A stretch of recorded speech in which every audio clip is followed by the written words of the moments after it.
Hey everybody, I got another guitar to share with you today. This one is up for sale. It's a 1963 Epiphone Texan. I love Epiphone guitars for lots of reasons, but one thing you should know up front about them is that although they're branded as Epiphone, they were made at the same factory and by the same people that made Gibson guitars at the Kalamazoo factory in Michigan. Gibson bought Epiphone in the late 1950s and transferred production over to their company. They slowly used up the New York parts and pieces, New York pickups, necks, and whatnot, and then eventually switched to their own. What Gibson did is quite clever and very interesting, is they basically made a counterpart to every Gibson model in the Epiphone lineup and used a lot of their existing names. So for example, instead of an SG Standard, you could buy a Crestwood. Instead of a Les Paul Jr. or an SG Jr., you could buy a Coronet. And instead of a Melody Maker, you could buy an Epiphone Olympic. And they did the same thing. Those are electric guitars.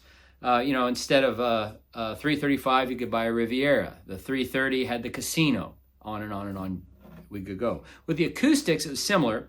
Well, with the Texan, 1963, this Epiphone Texan would correspond similarly in specs to a Gibson branded J50 from the same year. So this is technically an FT-79N. So FT-79 Natural is what that would mean, and it's the Texan. So it's got the slope shouldered body design, adjustable bridge, or adjustable saddle that is. And since in 63, it still has this really cool short headstock.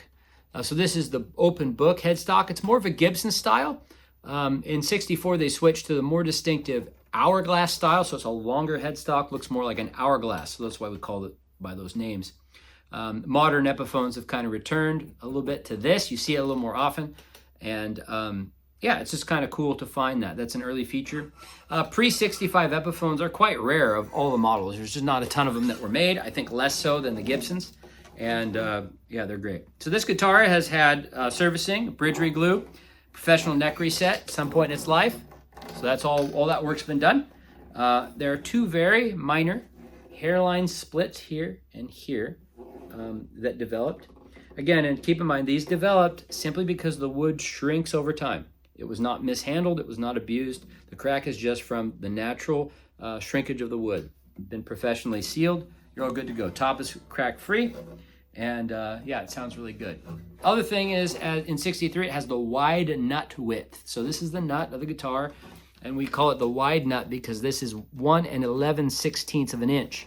And that's typically the most desirable width for guitars, although people vary in their preferences.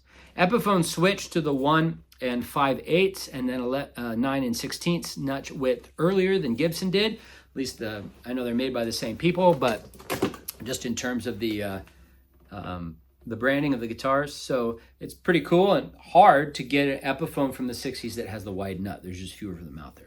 Best place for you to buy this guitar, if you're interested, is on my website, which is linked below in the YouTube description. So this is a YouTube video. If you're on the YouTube webpage, just click the little bar below that says description. There might be a little triangle or arrow. Click that. You'll see a link to my shop website there with the price and details.